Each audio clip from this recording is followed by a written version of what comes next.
Hello and welcome to this episode of Rising Stars. With me, as always, co-host Jessica Sefa. Today, we're going to tackle something that I personally find very interesting, being able to dig in and kind of look at numbers in different ways. Really, the whole episode is focused on what happened in recent years, but more specifically with the release of Stars 2026.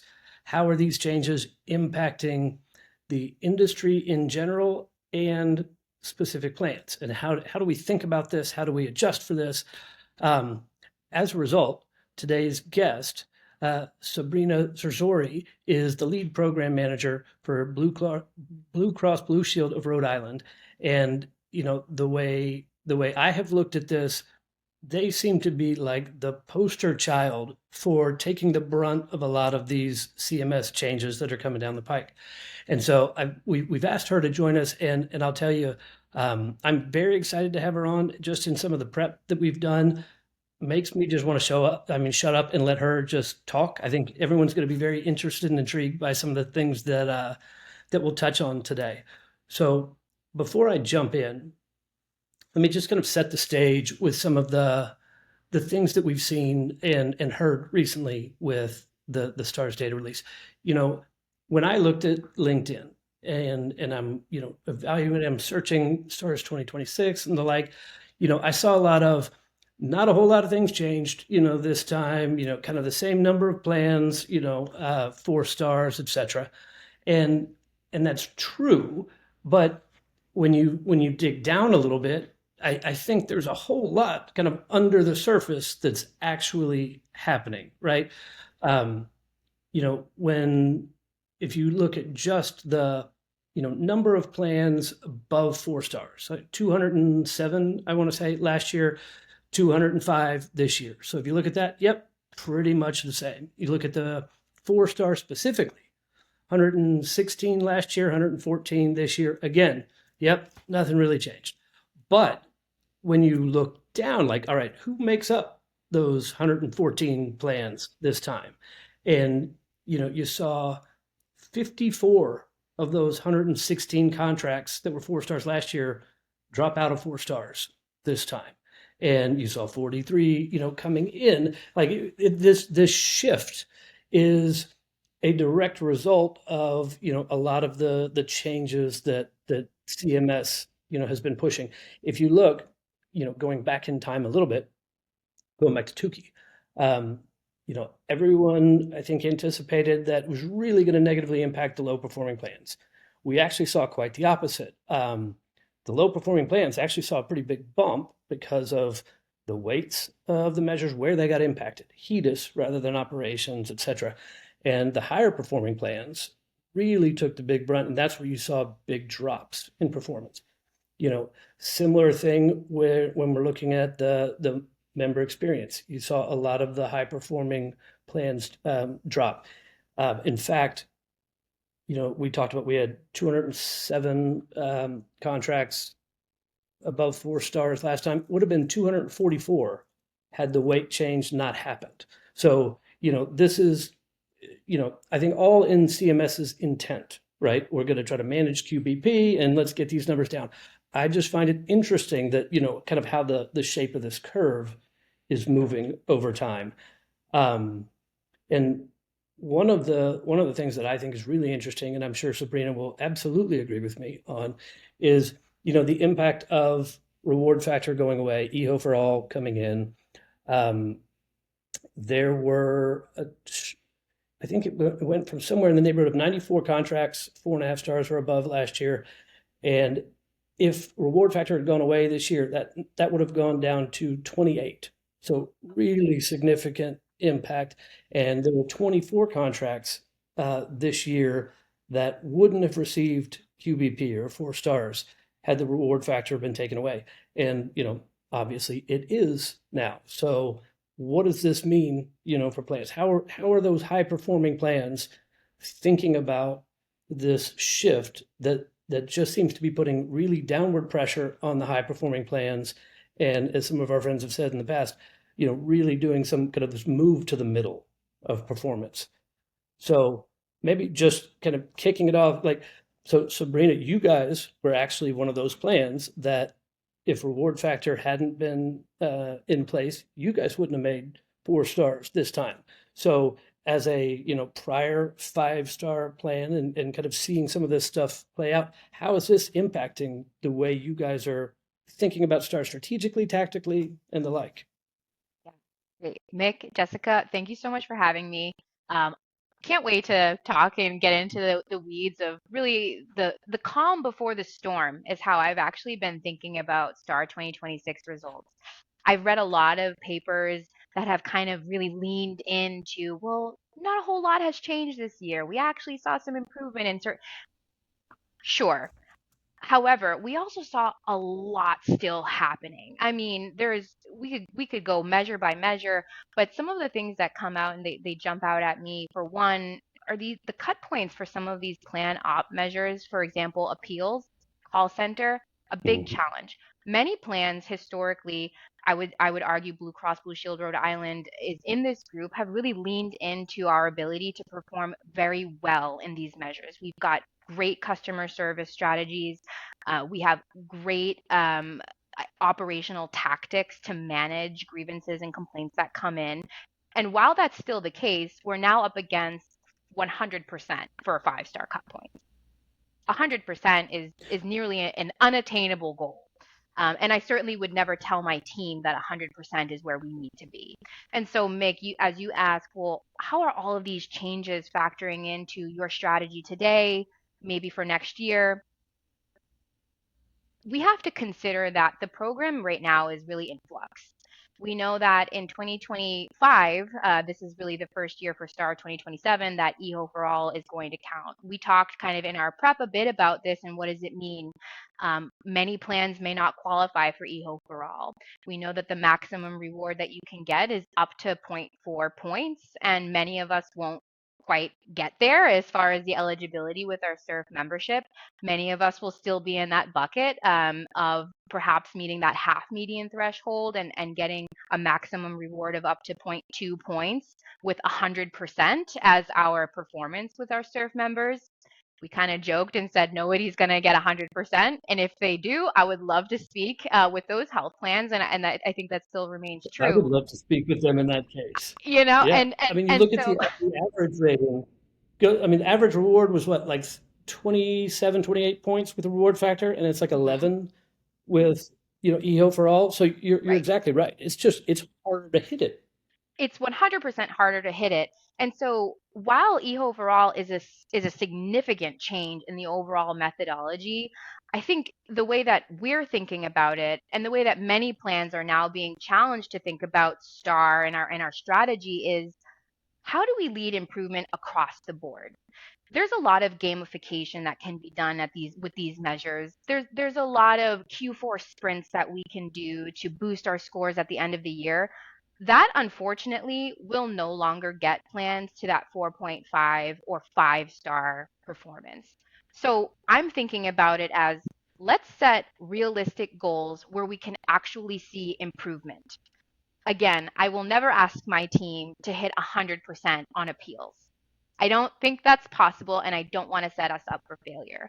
I think we're now entering a realm of STAR where we're being forced to think very realistically about what is possible from a performance perspective as we look at the cut point trends and all of the both incoming and proposed changes to the program. And so really, I think the key goal here and what I'm really trying to emphasize on is it's no longer a gamification. It's we need to improve our performance across the board. The point two that comes from eHo for all is not going to make or break our performance. It can certainly help, and we need to lean into health equity to drive our performance and our strategies. But there's so much more that needs to be done to look at our overall long-term strategy. Oh, I agree so much. And Hmm. I love your point of the gamification that's happening in the Star Ratings program. Your refusal to set 100% goal for your staff. I think this is when we have cut points that are this high and this tight, where we primarily see in those operational measures. that's where most of the gamification happens too. It creates like a Wells Fargo scenario, if you remember, when unattainable goals were set for folks within that bank, and they cheated to get there, right? They went outside the law, they went around the rules, and they gamified within the bank to achieve, because we're all going to strive to achieve goal. And that's a lot of what we're seeing in those operational measures, right? Where folks are just, some plans are just going with approval of all appeals to drive that appeals measure up to 100, or these routing tricks that we do for foreign language and TTY calls. So they all just go to someone expecting the call who handles them one after another, and really getting outside the intent of the measure and not improving quality. And I'm quite sure, and CMS has said so, is a big reason behind why they're proposing to remove those measure sets from the star ratings altogether. Yeah, and you look at the impact of that, for most Mm-hmm. plans, um, I say this somewhat anecdotally, like for most plans, that's the highest performing measure set that That's they've right. got. Um, and I was actually looking, Sabrina, at your plan prior to this. If they took away those measures, that cost you guys like 30 points. And and that's not an unusual thing. So again, it's just, all of these changes getting layered in, like CMS has always made changes, but it feels like the impacts of these changes are more significant and like you're saying, Sabrina, like really changing how you have to think about stars and stars math and really about also setting expectations with leadership. You know, scores are Right. going to come down, but it's not my fault, Right. and so but you have to come at this a little bit differently. Mhm. Yeah, Mick, I Absolutely. completely agree and really appreciate the point around setting expectations with leadership. I very much appreciate the leadership at Blue Cross Blue Shield. They're very involved with STARS. They know a lot about it. A curse and a blessing, mostly a blessing, I think, as no, it's actually quite nice. I mean, when we think about how involved leadership should be in quality and thinking about Yeah. the long-term strategies and investments that are required to both maintain performance is one thing, but control MLR costs and also think about Right. how do we keep our members satisfied, which goes back into again maybe one of our earlier points as we were talking about member experience within Star and thinking about how do we prioritize how our members feel or perceive their care. That is equally as important as closing a breast cancer screening gap. I would argue as we're seeing HOS and CAHPS weights go up in the overall methodology calculation of the program, particularly next year where is dropping. We really have to Right. ensure that everyone, leadership included, is aligned on how we prioritize experience. And CAHPS is just one way of really evaluating it, both through the regulatory survey or if you conduct a mock. But it's more than that. It's about monitoring calls that come in through your call center or your concierge and making sure, going back to health equity, that if an individual who has a social risk factor calls in, how are we solving their complaints? Are their complaints similar, different than say a traditional MA member with no SRF? And thinking about the long-term strategy to ensure that we're building that into the everyday mechanics of how we operate, that's quality. That's the star rating program and how it was intentionally designed, not the gamification. We all want the 5 stars, but I don't believe that will be sustainable in the long run as we see changes being proposed. We're waiting on a proposed rule. We don't know what's next. There's a lot of theories out there for what could be next, but you don't know quite yet. And if you build a sustainable strategy, one where your leadership can see the impact both in quality and, like I said, MLR, you're way more likely to get further and make progress and see improvement, albeit maybe slower, but more sustainably over time. Yeah, I love that. Even tying that to Mick's point about bringing the story to leadership, right? And looking looking at what's happening in the environment around you, I think is and how that impacts member experience and how that impacts your ability to attain star goals is also part of the story that star leaders often forget to bring forward, right?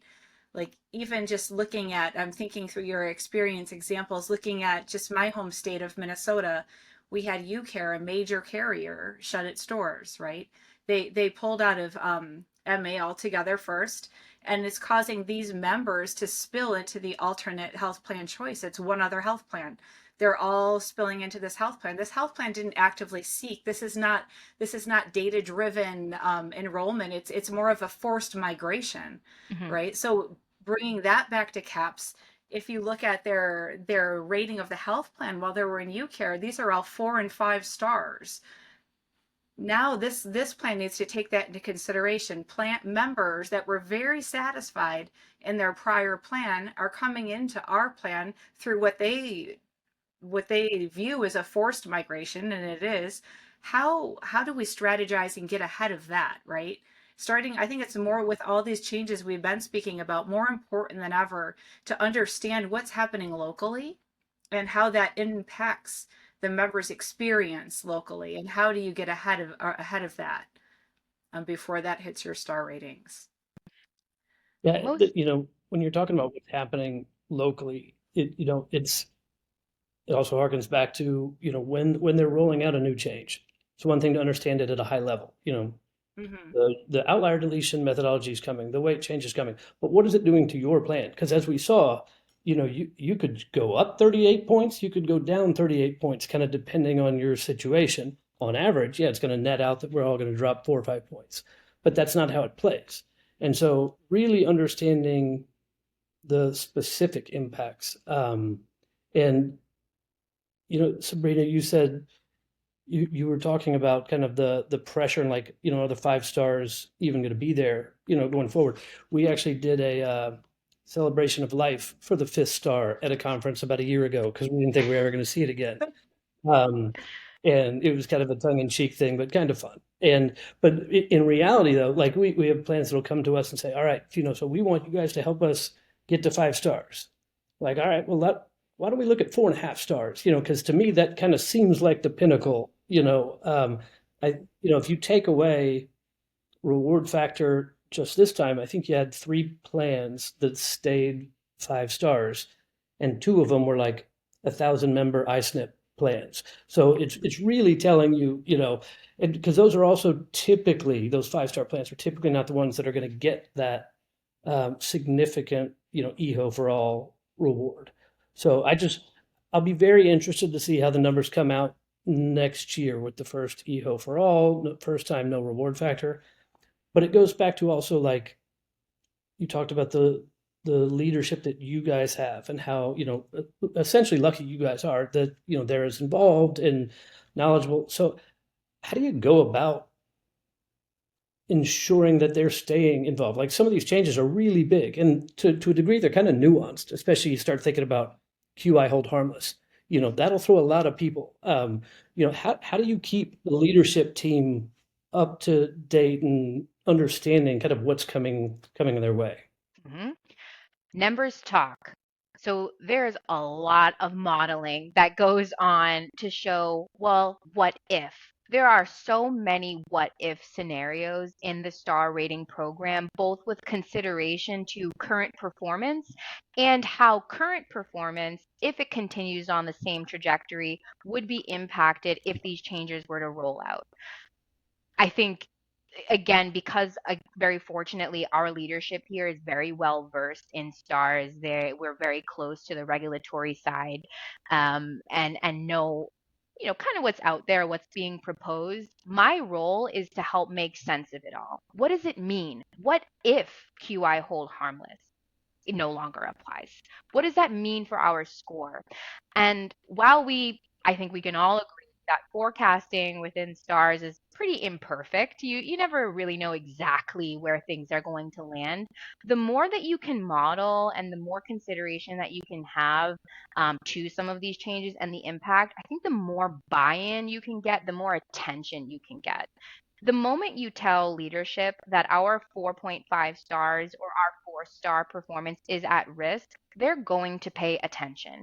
And that is Yeah. for listeners who are tuning in, and really my peers, friends, and colleagues who are in this industry.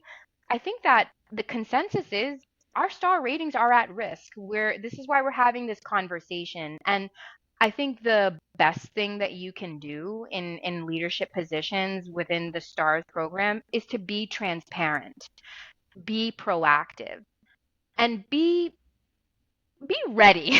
Be ready to answer questions that are going to come with, showing the what if scenarios. So if we know that QI hold harmless could, be removed, well, what are we going to do about that? Have a plan. And that's why I say this is the calm before the storm. This is really the time where plans should be spending a lot of their manpower and women's power and energy, frankly, on getting ready to implement serious changes to strategies which were upheld for many, many years and worked, but will no longer work in the current landscape that we're heading with all these headwinds. Oh. So, Star Leader tweetable moment by Sabrina. I have typed it Right. down. That executive leadership is now, unlike historically, well versed in the changes that are happening in star ratings. My job as a stars leader is to tell them what that means to us and what we're going to do about it. That is like the most tweetable star leader moment I've heard, and I love it. I love it. And the way you have to come about it, like I absolutely love it and agree with it too, because you've got to have data behind you. You can't just Hmm. talk. You've got to like hear the different scenarios that could come to play. And so what do we do to help us react to any number of these things? How do we kind of protect ourselves depending on any number of these? But being able to put data to it, to put numbers to it, to put impact to it is, I think you're right, kind of what brings it to life and actually ensures action, if you Hmm. will. Yeah, absolutely. And that Chasing the 5 star, the lootable 5 star, right? Chasing that. Does that make sense in an environment? I was just thinking as you were talking about that, Sabrina, and in an environment where we have these large national carriers, and we all have to look at what they're doing because they shape the MA landscape around us, right? To a large extent. As we have these large national carriers pulling out of non-profitable counties, causing these members to default to the options left, right? Do we want to be the 5 star plan they can choose to move to? Is ability to enroll members outside of that annual enrollment period a good idea anymore? Is it a benefit anymore in the way it used to be? Can we Mhm. even be strategic about it? Or do we become a 5 star dumping ground to some extent? That's a completely valid point, one that we talk a lot about as an organization. What does it mean to be 5 stars? What does it mean to be 4, 4.5? Where do we want to be? And I think to your point, Jessica, it's a cost benefit analysis. It always is. And that kind of goes to the gamification of stars too, in a way, right? Does this make sense for us, and does it make sense to be 5 in this current environment, in this landscape? I think there's a lot of pages out of the books that we can take from these large payers, but Blue Cross Blue Shield Rhode Island is a small plan. It is a state regional plan, and the members that we serve don't necessarily meet the same schematic or characteristics as some of the members that are being served by these larger payers. And so there is definitely a lot of attention that's necessary to understand your population, the what if scenarios that we talked about, and how it impacts your population, which may just look very different, and so therefore must beg maybe a different strategy. So, one of the other ones that seem to be, getting a lot of attention right now is, this kind of this overall weight change with Haas. And, seems to, at least from my experience so far, a very different focus on the Haas measures than we've seen in recent years. So I'll just I think this is an interesting topic, and I think both of you guys are very smart on this one. So I'll just open it up to whoever wants to jump in first and start sharing some thoughts on this. Yeah, Happy to definitely. jump So in. just a Oh, couple okay. more Yeah. level set statements, going from 3% for so many years, right, to 12% of the star ratings is huge. And it takes a minute for folks to wrap their brains around that. And I see a lot of health plans looking back to in the Wayback Machine, how did we perform and those improvement measures in the Wayback Machine without accounting for the fact that they were removed because they are different measures now. They had statistically significant changes that pulled them from the ratings and brought them back, including reportability. Like some of these small plans that reported with a 30 member denominator may not report with a 100-member denominator, right? It's just taking these things into account. And handing it over to the real world lady, Sabrina, who's in the chair of a STARS leader, would love to hear about how you're thinking about that and planning for that. hmm So, you heard it here first. Haas has grown on me a lot. I used to definitely be being in stars, I used to kind of be, I'll call it a Haas hater. But now, the more that I think about it, first of all, we have to accept it for what it is. And I really think that there's actually so much learning potential and application potential that can come out of the health outcome survey. Its weight, Jessica, you mentioned, is increased and it will continue to potentially, we're seeing 3 times weighted measures in Haas. So that's significant for our rating. We have to perform well. We can take that into consideration, certainly, as we think about our strategy. But I think that as we think about, say, reducing the risk of falls in Haas, well, what else can that tell us? That can tell us a lot. Perhaps it gives us an indicator into OMW, another measure which is difficult. It's a challenge. Maybe we can take our learnings from Haas, identify members who are at risk, and prioritize them and understand perhaps their risk of falls for proactive OMW outreach and engagement. Maybe it's also a lever Right. to pull into medication reconciliation. And if you have SNP members, COA medication review to ensure that we have our members set up for success with their pharmaceutical regimen and not increasing the risk of falls in doing so. And I could go on and on about this, but I really appreciate Haas. I think it is a challenging domain to influence, but I think that it's one you have to accept that it's here. It's not going anywhere. And if we really think about it as stars leaders and we're making it actionable, there's a lot that can come out of Haas. In addition to that, creating a strategy, I'll call it, within your organization that does highlight members who are um, at risk of responding negatively or through the baseline responded unfavorably gives you an opportunity to engage them, enroll them in programs, ensure that their Hmm. needs are being met. Because a lot of the time, if a member's perceived perception of their healthcare is low, it may very well be that it is low. And so that gives the plan a proactive opportunity to intervene. I mean, Haas is growing on me. Like I said, what can I say? I really think that if plans lean into Haas a bit more, we can see that there are additional gap closure opportunities. There's more provider engagement opportunities that can come from this. And so I like Haas.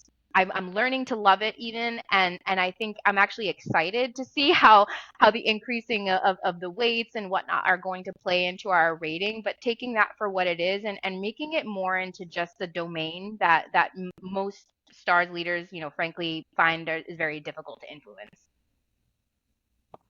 Right.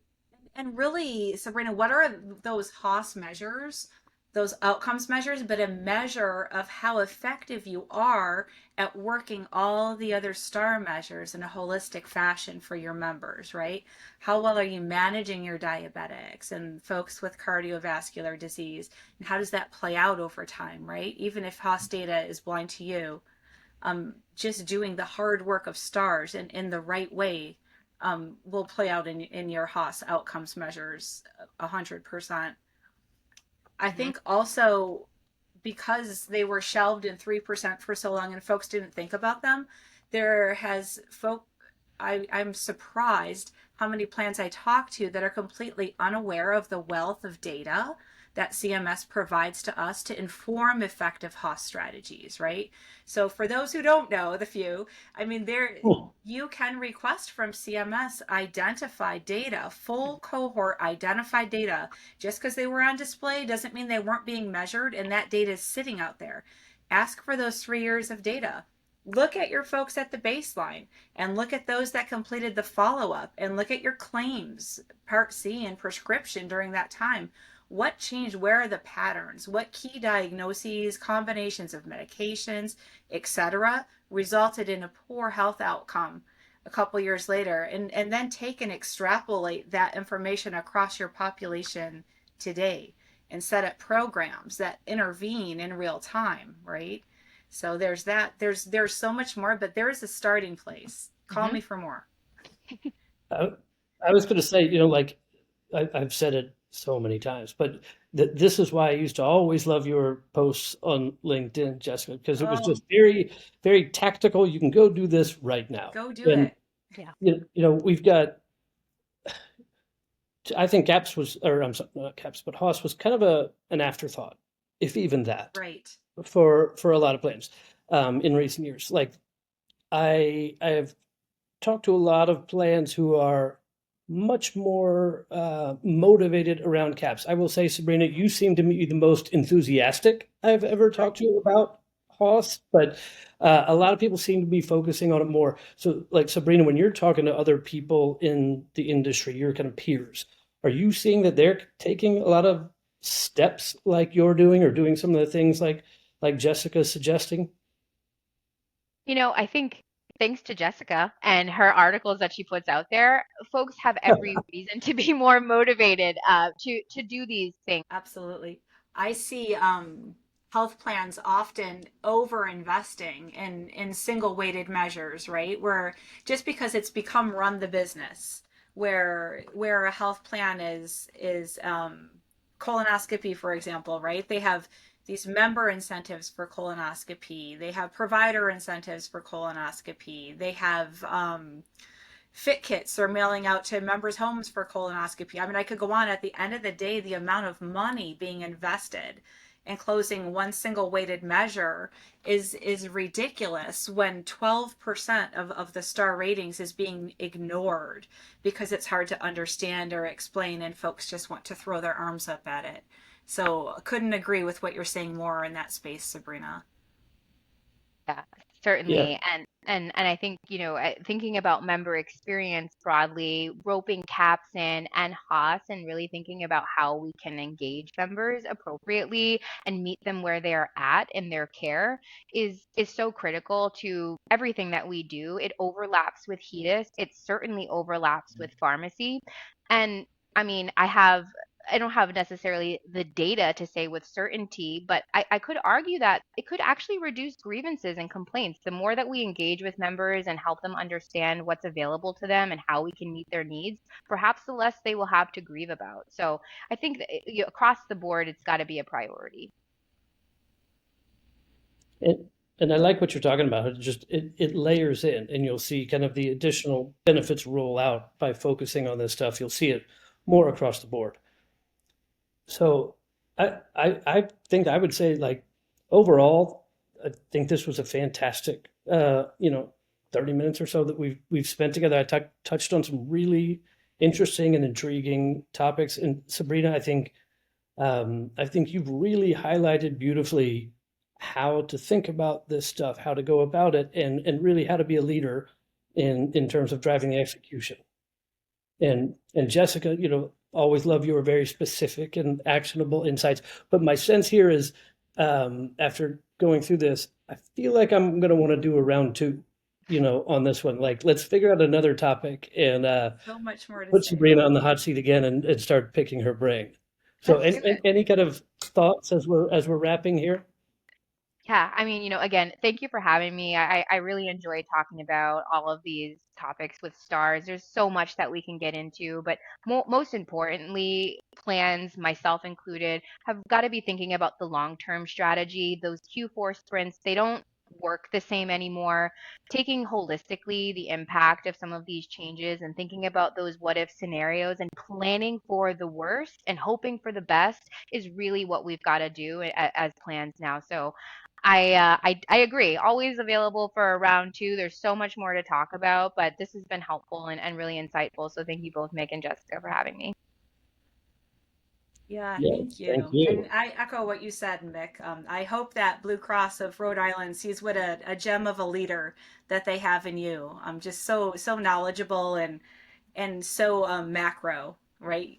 I love how you see the big picture of what's happening in the Medicare Advantage landscape and the Star Ratings program, and you bring it home in a way that's meaningful and makes Appreciate change that. within your organization. So Yeah, Thank you. Brendan, some tough, kudos. tough shoes to fill in, but those I think you've done a fantastic job. So, Thank you. so thank you guys again for a wonderful episode, and Sabrina, really appreciate your insights. Thank you.